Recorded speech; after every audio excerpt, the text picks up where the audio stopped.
Muli isang mapagpalang gabi po sa inyong lahat. Ipinagdiriwang po natin ngayon ang ikatlong simbang gabi.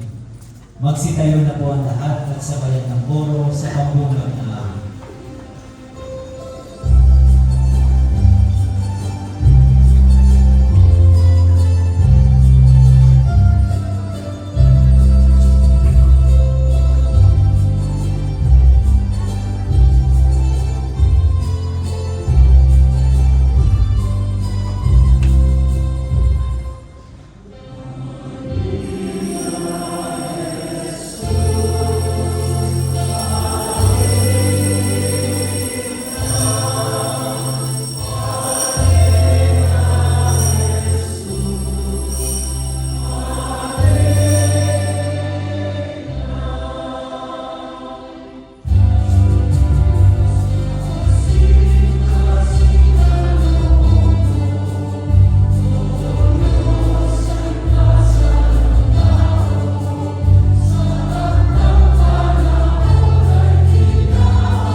Ating simulan ang banal na pagdiriwang sa ngalan ng Ama at ng Anak at ng Espiritu Santo. Amen. Ang pagpapala ng ating Panginoong Hesukristo, ang pag-ibig ng Diyos Ama at ang pakikipagkaisa ng Espiritu Santo naway sumainyong lahat. At sumayo rin. Mga minamahal na kapatid, tayo ay nasa ikatlong araw ng ating pagsisimbang gabi.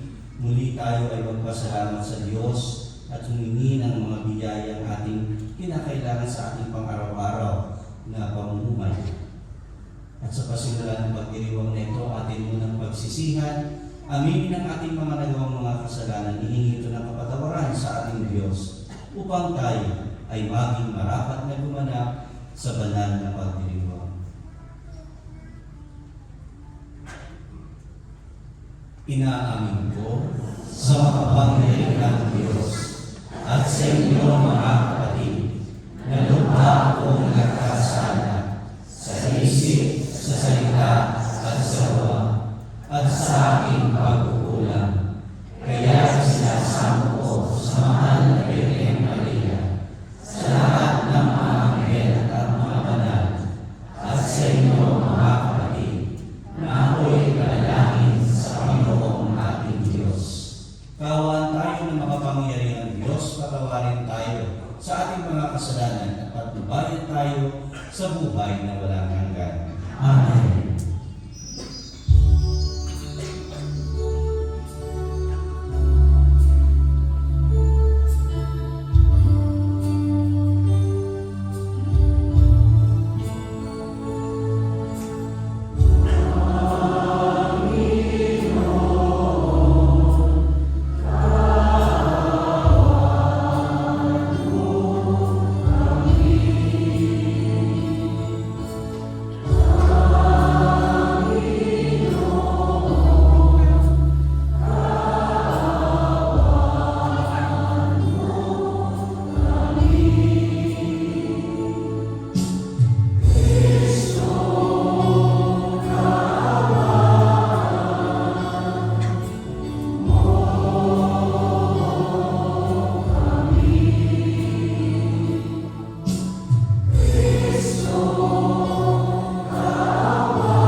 Ang madaming makapangyarihan, kaming naghihirap sa mga lumang pasanin dahil sa pagkakasalang sa aming umalipin, ay palayain mo pakundangan sa bagong pagsilang na dulot ng iyong anak na aming hinihintay, sapagkat siya ang namamagitan kasama ng Espiritu Santo magpasawalang hanggan.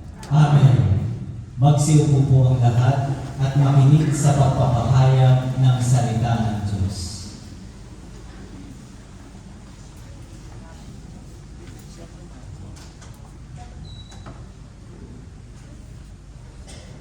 Pagbasa mula sa aklat ni Propeta Jeremias. Nalalapit na ang araw, sabi ng Panginoon, na pasisibuhin ko mula sa lahi ni David ang isang sangang matuwid, isang hari na buong karunungang maghahari. Paiiralin niya sa buong lupain ang batas at katarungan. Magiging matiwasay ang Huda sa panahon ng kanyang pamamahala, at ang Israel ay mapayapang mamumuhay. Ito ang pangalang itatawag sa kanya. Ang Panginoon ay matuwid. Sinasabi ng Panginoon, darating na ang panahon na ang mga tao'y di na manunumpa ng ganito. Nalihat buhay ang Panginoong nagpalaya sa Israel mula sa Ehipto. Sa halip, sasabihin nila, saksi ko ang Panginoon na nagpalaya sa mga Israelita mula sa lupain sa hilaga at sa lahat ng lupain pinagkapunan ko sa kanila. Babalik sila sa sariling lupa at doon muling mamumuhay. Ang salita ng Diyos. Salamat sa Diyos.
Magsitayo na po ang lahat.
Sumainyo ang Panginoon.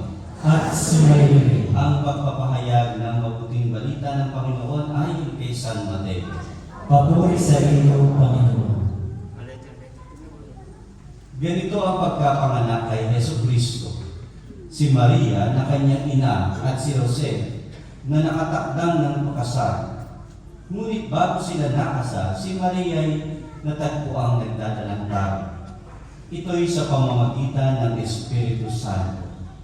Isang taong matuwid itong si Jose na kanyang magiging asawa. Ngunit ayaw niyang mapahiya si Maria.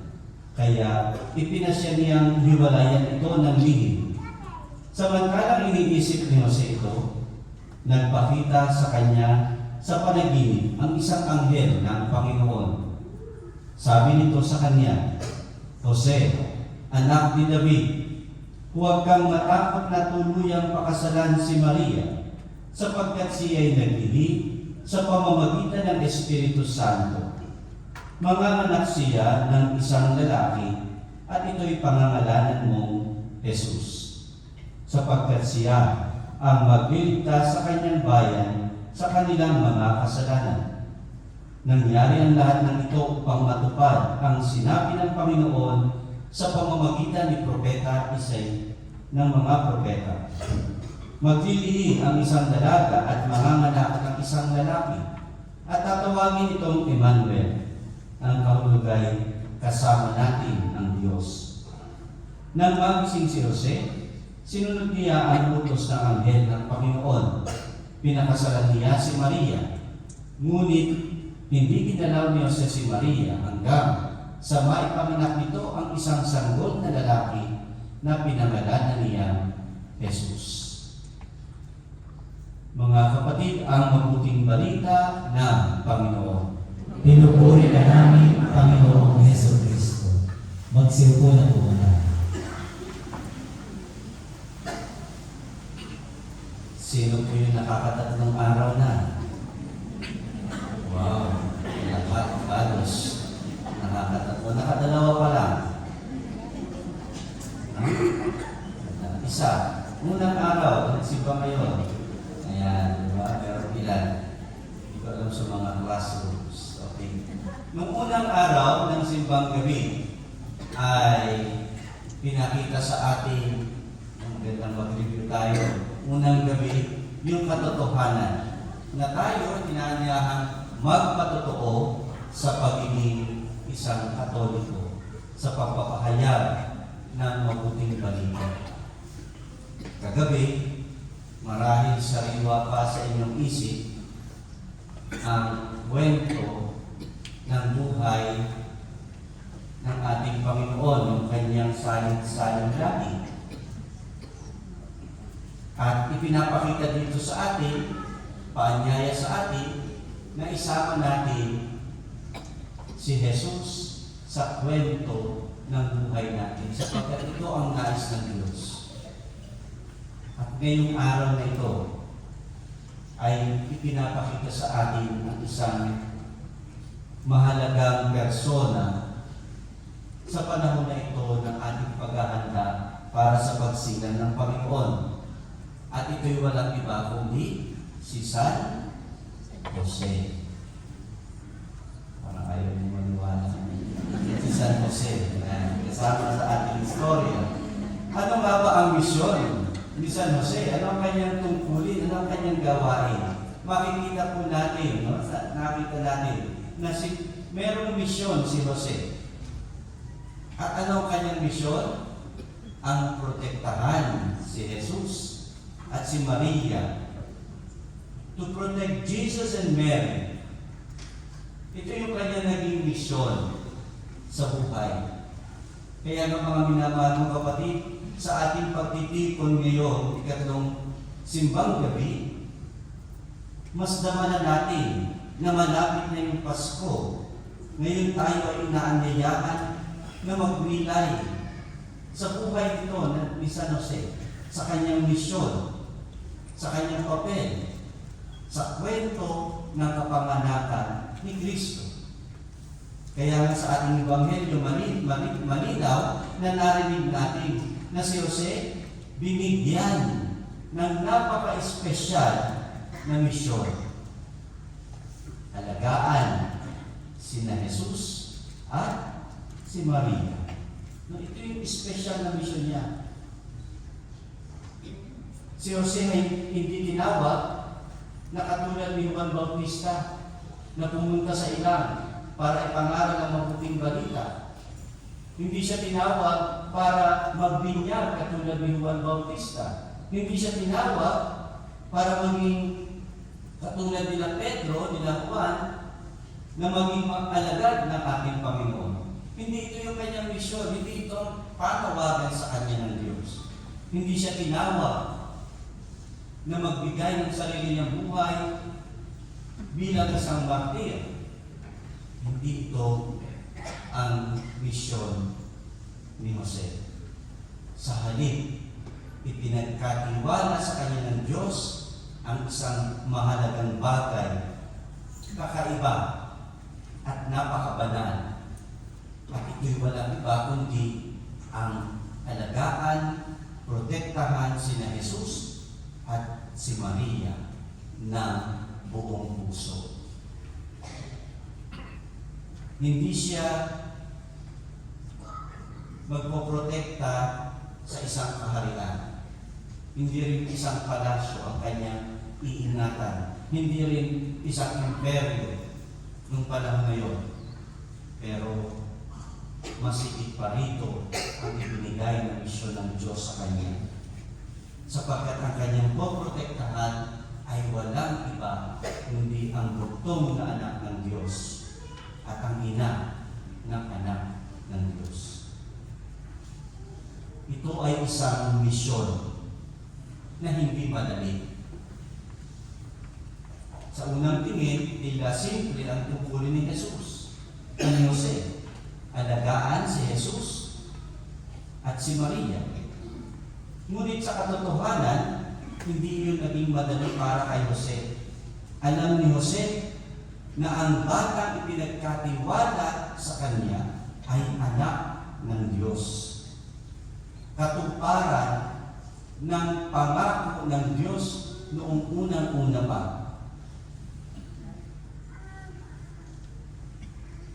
Kaya nga, ano yung pangako ng Diyos? Ano yung sinasabi ng mga propeta noong una na ang isang babae, isang birhen ay maglilihi at manganganak ng isang lalaki at ito'y tatawagin Emmanuel. Nangangahulugan, kasama natin ang Diyos. Kung ilalagay ninyo yung sitwasyon ninyo kay Jose, maaaring itatanong ninyo sa inyong sarili, itatanong natin, paano ko aalagaan ang anak ng Diyos, ang anak na kataas-taasan? Kaya nga, dito pa lamang sa ating Ebanghelyo, sa panaginip pa lamang ni Jose, marami ng tanong sa kanyang sarili. Subalit, mga minamahal na kapatid, tinanggap ni Jose ang misyong ito ng may pananampalataya at pagpapakumbaba. Siya'y sumunod sa inutos sa kanya ng Diyos. Tinupad niya ito ng may pagmamahal at buong puso. Kaya nga ipinapakita sa atin sa banal na kasulatan sa Biblia kung paano pinotektahan ni Jose sina Jesus at Maria. Alam natin nang malapit na ipanganak si Maria, si Jesus, naghanap si Jose ng lugar sa Bethlehem kung saan maisisila si Jesus. Kahit sa sapsapan, dahil wala na silang mapuntahan. Nang magbanta si Haring Herodes sa buhay ni Jesus, nung siya'y pinanganak, dinala ni Jose sina Jesus at Maria kahit mahirap pa ng panahon na yun na maglakbay dahil kasisilang pa lamang sa ating Panginoon, pero naglakbay sila sa Ehipto upang maligtas si Jesus at si Maria. At alam din natin sa istorya ng buhay ni Jesus nung siya'y bata pa, nawala sa templo. Subalit buong pagsisurikap na hinanap ni Jose, ni Maria, si Jesus. At kung titingnan po natin mabuti, ating babalikan yung mga pangyayari, hindi ito nasusulat sa Biblia, pero tiyak tayong napakaraming pang panahon at marami pang ginawa si Jose upang gabayan, alagaan si Jesus. Kaya nga pinararangalan natin, pinararangalan siya ng ating simbahan, kaya tinatawag na si Jose bilang tagapagtanggol ng simbahan, the protector of the universal church. Tulad ni Jose, mga minamahal na kapatid, ipinagkakatiwala rin ng Diyos ang napakahalagang mga biyaya sa ating mga kamay. Pinotektahan ni Jose si Maria sa pamamagitan ng hindi pagpayag na mapahiya si Maria. Kaya nga pinapaalala nito na ang pagprotekta sa isa't isa ay nagsisimula sa pagprotekta sa dignidad ng bawat tao. Nakakalungkot na sa panahon ngayon, lalo na sa social media, makikita natin, madali nang ipahiya ang kapwa.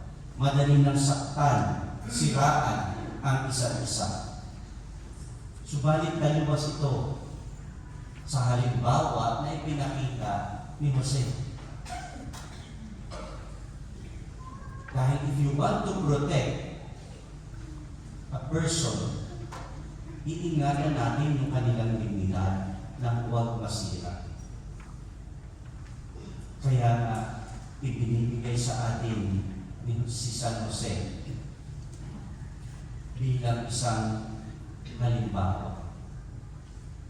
Ibinigay din ni Jose kay Jesus ang legal na pagkakakilanlan sa pagtanggap kay Maria at kay Jesus. Kaya nga maaaring magandang pagnilaya natin, tanungin natin ang ating mga sarili. Paano natin inaalagaan ang buhay ng tao? Paano natin inaalagaan ang buhay, ang biyaya ng Diyos sa atin? Paano natin inaalagaan ang ating pamilya, ang ating trabaho, yung mga pagpapala na binibigay ng Diyos? Paano natin inaalagaan ang sangnilikha, ang kapaligiran?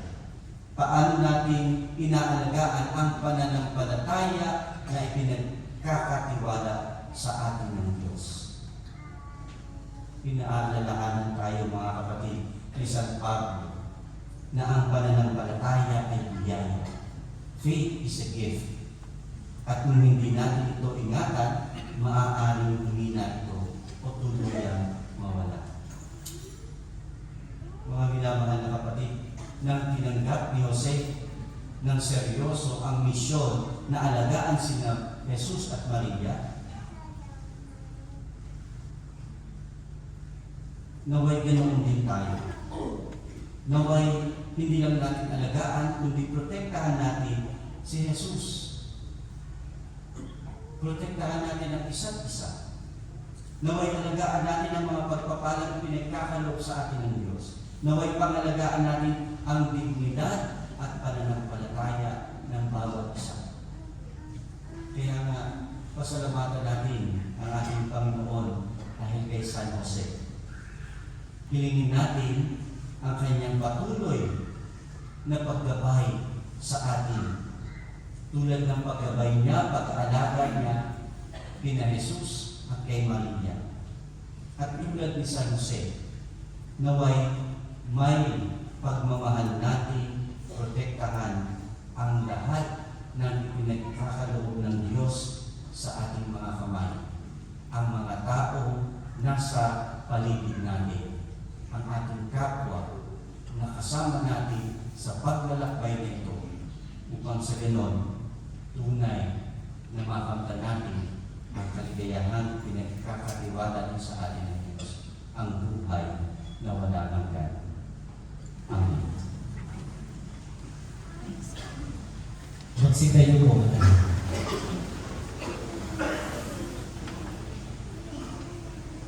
Pinagkatiwalaan ng Diyos si San Jose bilang haligi ng tahanan ng banal na mag-anak. Sa tulong ng kanyang panalangin, dumulog tayo sa Diyos na kailanmay hindi nagpapabaya. Sa bawat panalangin ating itutugon, Ama, digin mo ang aming panalangin. Ama, ibigin mo ang aming panalangin. Para kay Leon na aming Santo Papa, kay Pablo na aming Obispo, mga pari at mga lalaking relihiyoso. Masalamin nawa nila ang dakilang pag-ibig mo sa pamamagitan ng kanilang makaamang paggaling. Manalangin tayo. Ama, ibigin mo ang aming panalangin. Para sa mga kawani ng pamahalaan, matularan nawa nila ang katapatan ni San Jose nang sa gayon kanilang matuwari ang kalooban at kagustuhan mo para sa aming bayan.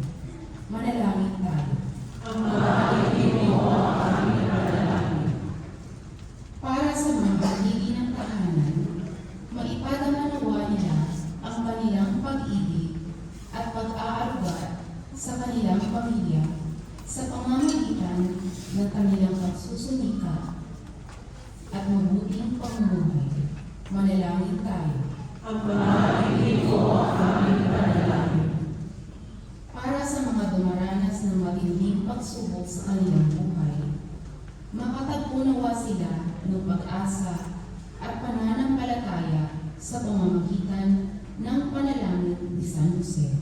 Manalangin tayo. Ama, ibigin mo ang aming panalangin. Para sa namayapan na masumpungan nawa nila ang kaharian at kaninningan mo, O Diyos, na hindi magmamayo kailanman. Manalangin tayo. Ama, ibigin mo ang aming panalangin. Sa ilang sandali ng katahimikan, itaas natin sa Diyos ang ating mga personal na kahilingan, ganoon din ang lahat ng mga may intensyon sa misa.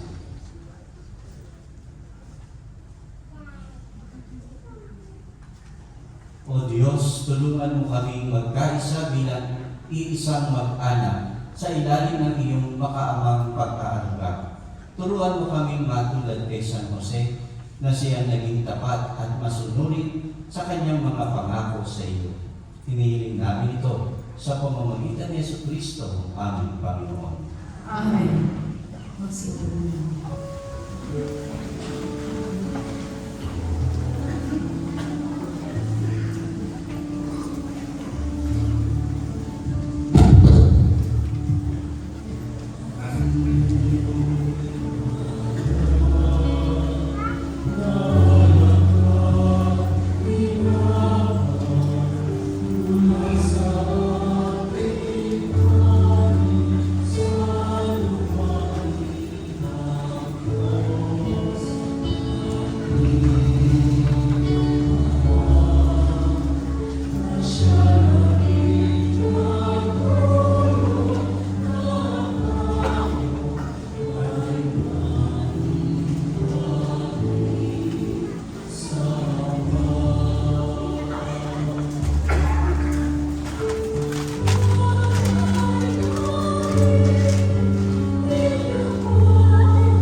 Magsitayo na po ang lahat.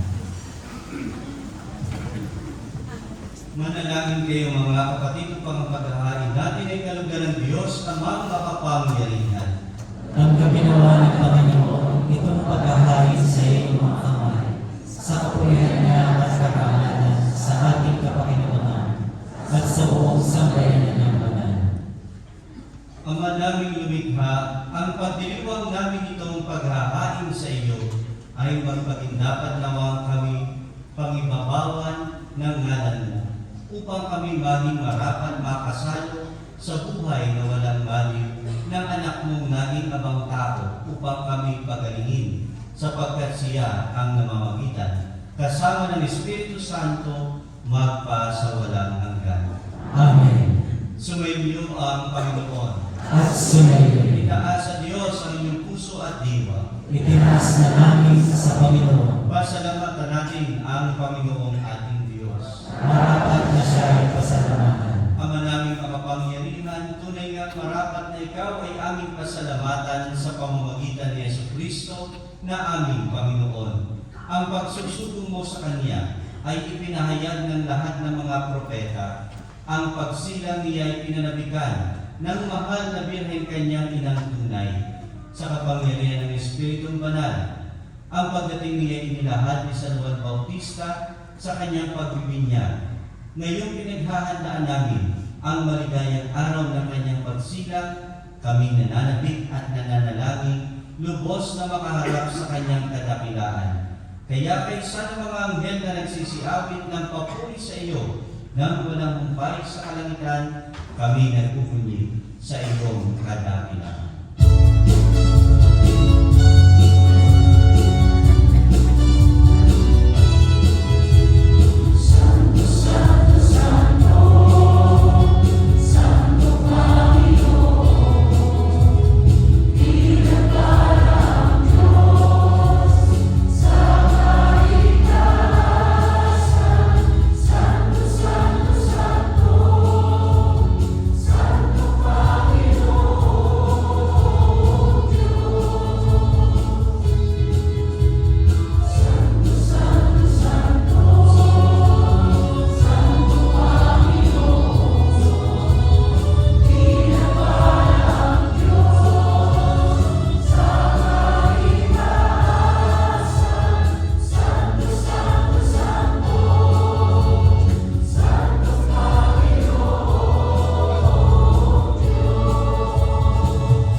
Magsinunod po ang lahat. Ama naming banal, ikaw ang ukal ng tanang kabanalan. Kaya sa pamamagitan ng iyong Espiritu, gawin mo banal ang kaloob na ito upang para sa aming maging katawan at dugo ng aming Panginoong Jesucristo. Bago niya pinagtiis ang kusang loob na maging handog, hinawakan niya ang tinapay, pinasalamatan kanina. Pinaghati-hati niya yon, iniabot sa kanyang mga alagad at sinabi, tanggapin ninyong lahat ito at kanin. Ito ang aking katawan na ihahandog para sa inyo.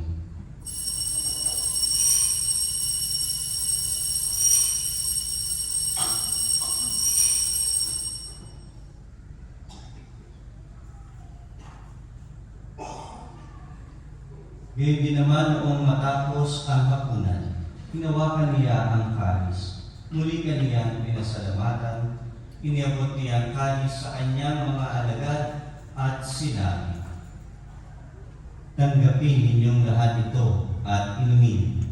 Ito ang kalis ng aking dugo, ng bago at walang hanggang tipan. Ang aking dugo ay bubuhos para sa inyo at para sa lahat, sa ikapagpapatawad ng mga kasalanan. Gawin ninyo ito sa pag-alaala sa akin.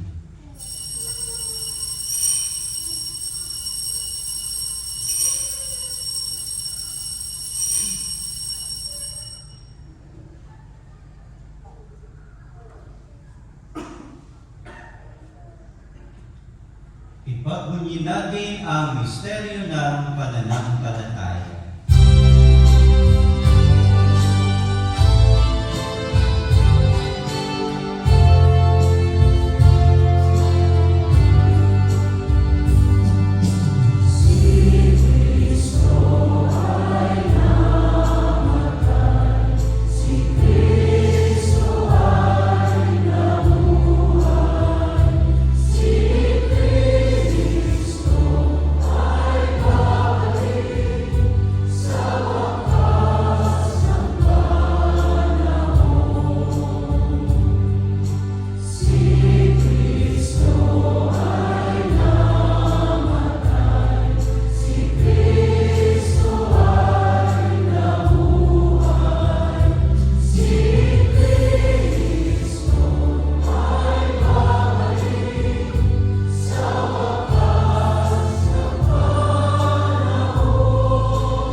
kaya't iniaalay namin sa iyo ang tinapay na nagbibigay buhay at ang kalis na nagkakaloob ng kaligtasan. Kami nagpapasalamat dahil kami iyong minarapat na tumayo sa harap mo para maglingkod sa iyo. Isinasamo namin kaming magsasalo-salo sa katawan at dugo ni Kristo ay mabuklod sa pagkakaisa sa pamamagitan ng Espiritu Santo. Amalingapin mo ang iyong simbahang laganap sa buong daigdig. Kuskusin mo kami sa pag-ibig. Kaysa ni Leon na aming Papa at ni Paulo na aming Obispo at ng Tanang Kaparian. Alalahanin mo rin ang mga kapatid naming nahimlay nang may pag-asang sila'y muling mabubuhay, gayon din ang lahat ng mga pumanaw. Kawan mo sila at patuloyin sa iyong kaliwanagan. Kawan mo at pagindapatin kami lahat na makasalo sa iyong buhay na walang wakas.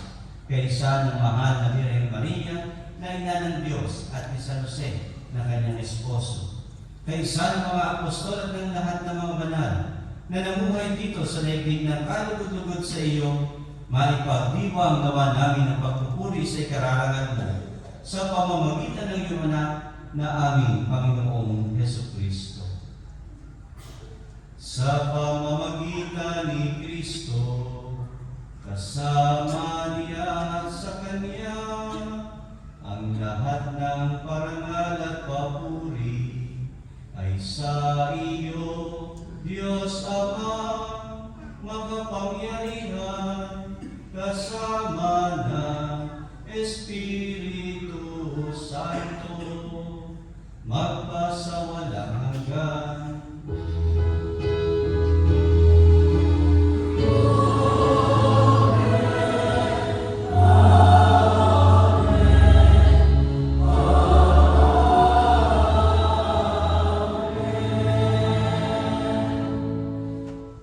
Magsitayo po lahat.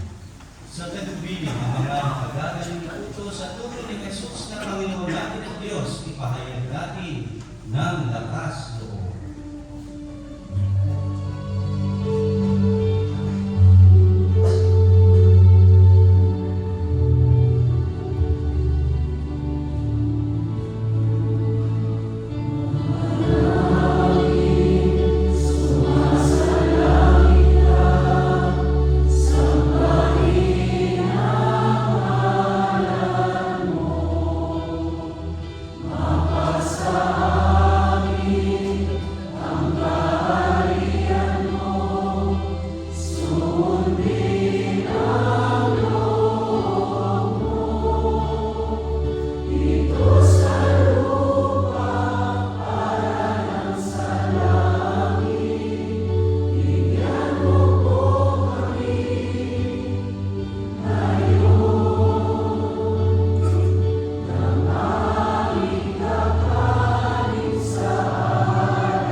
Hinihiling namin kami sa lahat ng masama, pagkalooban ng kapayapaan araw-araw, iligtas sa kasalanan, at ilayo sa lahat ng kapahamakan. Samantalang aming pinananabikan ang ilang araw ng pagpapahayag ng tagapagligtas namin si Hesus Kristo. Sapagkat iyo ang kaharian at ang kapangyarihan at ang kapurihan magpakailanman. Amen. Panginoon Hesus Kristo, sinabi mo sa iyong mga apostol, kapayapaan ang iniiwan ko sa inyo, ang aking kapayapaan ang ibinibigay ko sa inyo. Tunghayan mo ang aming pananampalataya at huwag ang aming pagkakasala. Pagkalooban mo kami ng kapayapaan at pagkakaisa ayon sa iyong kalooban, kasama ng Espiritu Santo, magpa sa walang hanggan. Amen. Ang kapayapaan ng Panginoon ay lagi sumainyo. At sumayin. Magbigayan kayo ngayon ng kapayapaan sa isa't isa.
Magsilod po ang lahat. Mga kapatid, ito si Kristo ang kordero ng Diyos. Siya na nag-aalis ng kasalanan ng sanlibutan. Mapalad tayong inanyayahan sa kanyang bigin. Panginoon, hindi ako karapat-dapat na magpatuloy sa iyo. Ngunit sa isang salita mo lamang ay gagaling na ako.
Katawan ni Kristo.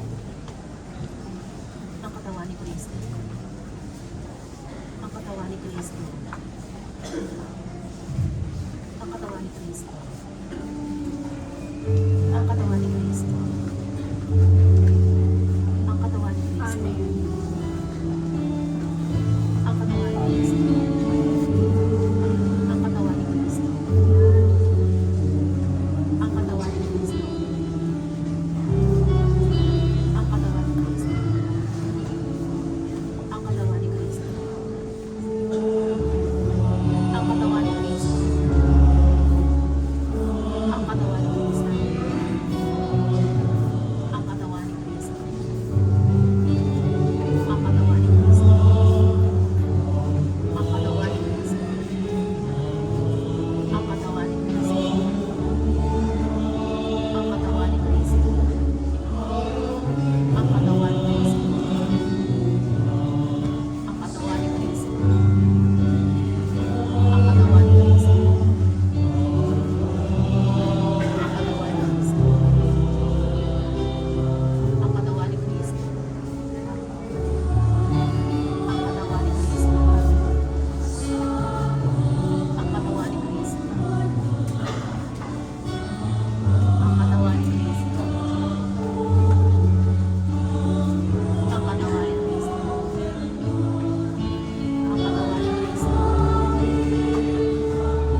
Magsitayo na po ang lahat.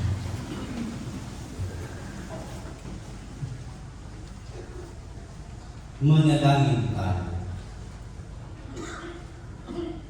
Ama namin mapagmahal, pinapakinabang mo kami sa dakilang pag-ibig mo na aming ipinagdiwang sa banal mong tahanan ito. Mapaghandaan nawa namin sa paraang marangal ang darating na dakilang kapistahan ng aming katubusan. Sa pamamagitan ni Jesucristo kasama ng Espiritu Santo, magpasawalang hanggan. Amen. Magsipo muna po lahat. Ilang mga announcements po. Ang registration for our Marian Pilgrimage ay still ongoing. Gagawin po ito sa May 24 o 30, 2026. For more details, you may check our FB page or contact SISPA. Advance announcements po. Search for Batang Santo Niño open for boys ages 5 to 7 years old. For more details, please contact Sis Andy. Ang PhilCom ay nananawagan sa lahat ng lehitimo taga Cebu o grupo na gustong mag-perform ng sinulugdan sa January sa mismong selebrasyon ng Fiesta. Makipag-ugnayan lang po kay SISPA. Magkakaroon po tayo ulit ng mass wedding na gaganapin sa Oktubre. Ang mga nais pong tumanggap ng sakramento ng kasal, yung mga katlalo at yung mga matagal na nagsasama, ay maaari po kayong magpalista. Hanapin lang po si Sis Roda o si Sis Janet. Ang simbang gabi mass intentions po natin, pwede po kayo pumunta ng sobre from our volunteers or isulat lamang po doon yung petsa. Pa po tayong ilang mga araw. So, yung mga gusto magpamisa ng mass intentions, pwede po kayo sumunod doon sa mga sobre. Piniling po ang kooperasyon ng lahat para sa maayos at team na nobena ang ating ginagawa.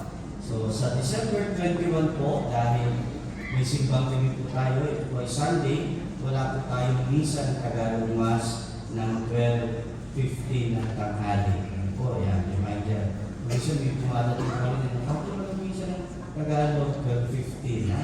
December 21, ngayon pala po, inaanos na, ha? Wala pong misa ng alas 12:15 ng tanghali. At ganoon din po ang mga nais mag-offer sa loob ng misa. At naiyan umakap po sa gitna, katulad din na may mga nandun po sa basket. No? Pwede po ninyong ibigay sa mga volunteers, sila po yung magdadala dito sa harapan. At ganoon din po ay paalaala rin po para sa lahat, yung mga nagdadala daw ng mga scooter, ayan, huwag daw po ipapark doon sa labas, sa mga poste, ayan, baka makuha po ng mga dumadaan po dyan sa atin. So, huwag po ninyong pabayaan yung sinasakyan. At simbang gabi sponsors po natin tomorrow ay hospitality and restaurant workers and seafarers. So, sila po ang ating kasama sa pananalangin. At meron din po maraming salamat muli sa lahat ng mga volunteers, lahat ng naglingkod sa ating altar ngayon. Maraming salamat po sa inyo lahat. Yung pong mga nag-offer, maraming salamat po. Mapupuno na natin yung isang box at ipapadala po natin ito sa Pilipinas. Hopefully, marami tayong matulungan ngayong mga panahon na ito. Alam natin, marami din ang nangangailangan sa atin. Kung kailangan natin, mas meron mas nangangailangan kaysa sa atin. Ito ang ating katandaan natin. So muli, maraming salamat po sa inyong pagdalo sa banal na simbang gabi nito sa ikatatlong araw. Sana po ay ipanganak na hindi premature si Jesus sa ating buhay. Magpinakita pa rin tayo sa mga susunod na mga araw. Sa Biyernes, ang misa po sa atin ay si Father sa Balinto, ang ating parish priest. Baka hindi kasi kilala ng iba. Ayan, ang iba ay ilang taon na dito, hindi kilala ang parish priest. So siya po ang pinagbiyahan natin ngayon na mag-misa sa Biyernes. And hopefully, meron din po tayong special guest priest sa darating na Sabado. So, Biyernes. Tumayo na po. Sumainyo ang Panginoon. At sumayin. Yumuko kayo at tanggapin ng pagbabasbas. Ang makapangyarihang Diyos Ama, ng bugtong na anak na naparito na noon at hinihintay nating bumalik ngayon, ay siya nawang magpabanal sa inyo, pakundangan sa liwanag ng kanyang pagdating, at siya rin nawang humuspo sa inyo sa pagpapahala, ngayon at magpa sa walang hanggan. Amen. Patatagin nawa niya kayo sa pananampalataya, paligayahin sa pag-asa, at pakilusin sa pag-ibig na puspos ng sigla, ngayon at magpa sa walang hanggan. Amen. Kayong nagagalak sa pagdating ng nagkatawang taong manunubos, ay puspusin nawa niya ng gantimpalang buhay na di matatapos kapag siya'y dumating ng may kadakilaang lubos, magpa sa walang hanggan. Amen. At pagpalain kayo at ang inyong pamilya ng makapangyarihang Diyos, Ama at Anak at Espiritu Santo. Amen. Tapos ng ating pagdiriwang, may kayo taglay ang kapayapaan at pag-ibig ni Kristo. Salamat sa Diyos.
May jack.